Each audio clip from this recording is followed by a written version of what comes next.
Ja kui nad leidsid ta teiselt poolt järve, ütlesid nad talle: Rabi, millal sa siia said? Jeesus vastas neile: tõesti, tõesti, ma ütlen teile, te ei otsi mind mitte sellepärast, et te nägite tunnustähti, vaid et te sõite leiba ja teie kõhud said täis. Ärge nõutage rooga, mis häbib, vaid rooga, mis püsib igaveseks eluks. Seda annab teile inimese poeg, sest teda on Jumala isa pitseriga kinnitanud. Siis nad ütlesid talle: mida me peame ette võtma, et teha Jumala tegusi? Jeesus vastas: see ongi Jumala tegu, et te usute temasse, kelle ta on läkitanud. Siis nad ütlesid talle: mis tunnustähe sa siis teed, et me näeksime ja võiksime sind uskuda? Mida sa teed? Meie esiisad sõid kõrbes mannat, nõnda nagu on kirjutatud. Ta andis neile süüa leiba taevast. Siis ütles Jeesus neile: tõesti, tõesti, ma ütlen teile, ei andnud Mooses teile leiba taevast, vaid minu isa annab teile tõelist leiba taevast.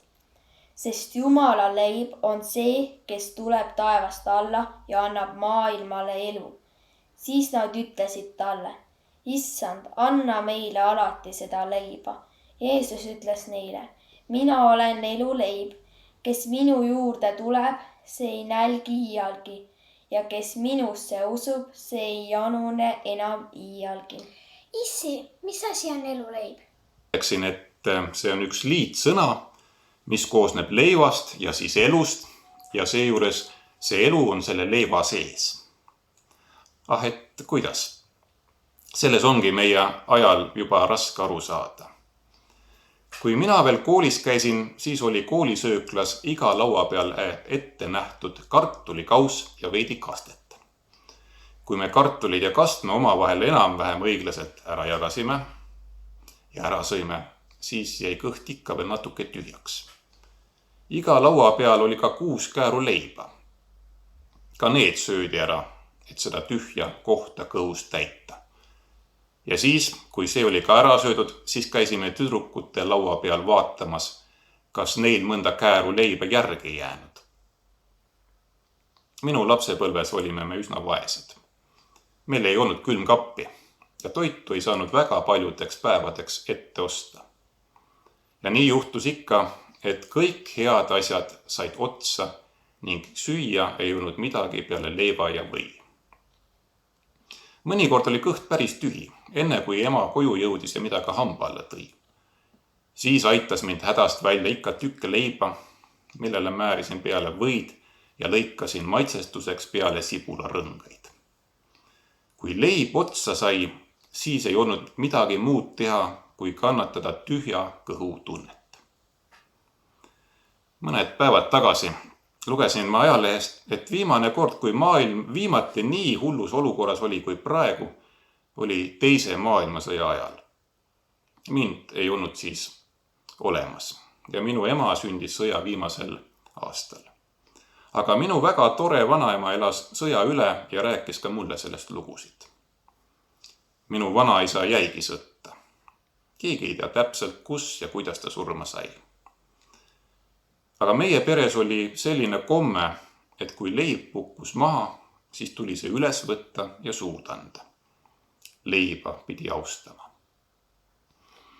Kui ma pärisin, et miks, siis räägiti mulle mõni sõjaaegne lugu. Neid lugusid olid ilmselt mitmeid, kuid ainus, mida ma mäletan, oli lugu sellest, kuidas sakslased piirasid suurt Venemaa linna, mille nimi oli tollal Leningrad. Üsna piiramise algul sai linna toiduladu pommirünnakus pihta ja põles koos toiduga ära. Kogu linn oli sisse piiratud ja hiirepoe ajalgi oli raske sinna sisse lipsata. Algul sai toit otsa kodudes ja siis poodides ja siis kõikjal. See oli aeg, kus rahaga polnud midagi teha. Linna uueks maksevahendiks sai leivakäärud. Tavaline töölkäija inimene sai palgaks umbes 200 grammi leiba päevas. See on umbes 3 kääru leiba. 1 käär hommikuks, teine lõunaks, 3. õhtuks ja nii päevast päeva. Olgu siinkohal mainitud, et keskmine mees, nii nagu mina, sööb päevas ära terve suure leiva üksi. 3 käärust ei jätku midagi. Nendele inimestele seal külmas linnas ei pidanud leiva ja elu seost selgitama. Kellel oli leiba, sellel oli elu. Kellel leiba ei olnud, sellele jäi vaid üle surm. On huvitav teada, et ainus tee, mille kaudu linna uut toitu toodi, oli üle suure laadoga järve. Talvel üle jää, suvel paatidega. Seda teed kutsuti eluteeks.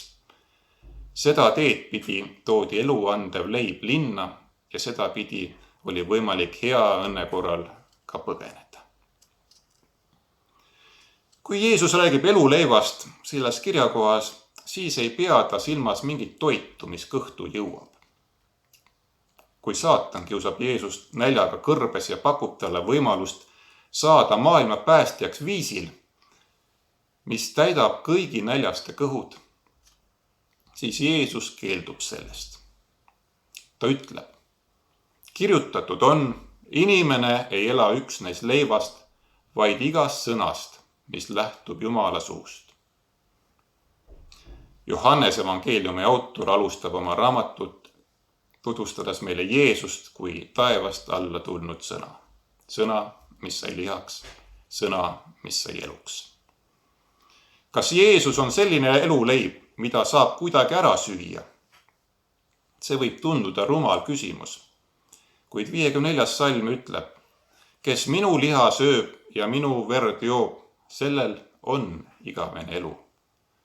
Ja mitmed pühakirja lugejad on mõelnud, kas Jeesuse ütlus võib olla seotud tema viimase õhtusöömaaja sündmusega, kus Jeesus võtab leiva ja karika ja jagab seda oma jüngritega.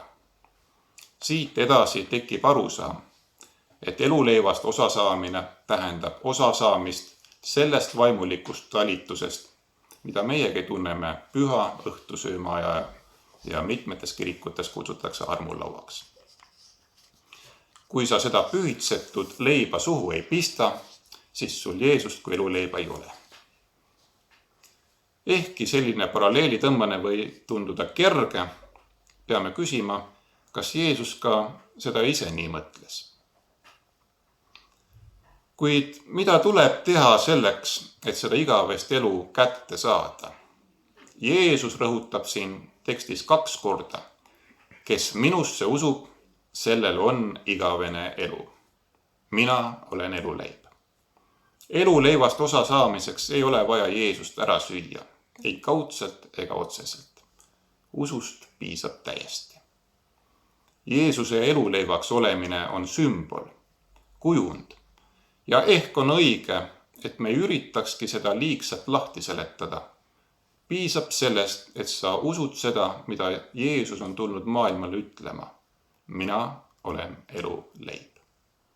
Ilma eluleivata võib olla meie praegune elu kui tühja kõhu tunne. Aga veel tühjem tunne ootab ees, kui see elu lõpeb.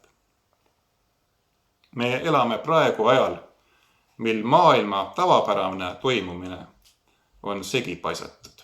Asjad, mis ennem olid normaalsed, on muutunud keelatuks. Olgu selleks siis sõpradega kokkusaamised või lihtsalt kaubanduskeskusesse osturetkedele minekud või juuksurisse minek. Ma kuulen ikka jälle inimesi küsimas, millal maailm jälle normaalseks muutub. Vastus on tegelikult lihtne. Siis, kui leitakse ravim, mis suudab selle praeguse tõve peatada. Kuni selle imeravimi saabumiseni peame ilmselt kannatama suuremate või väiksemate piirangute all.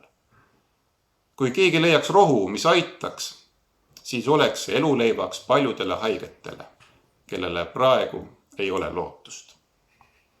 Eluleib on rohi, mida vajab maailm ka praegu.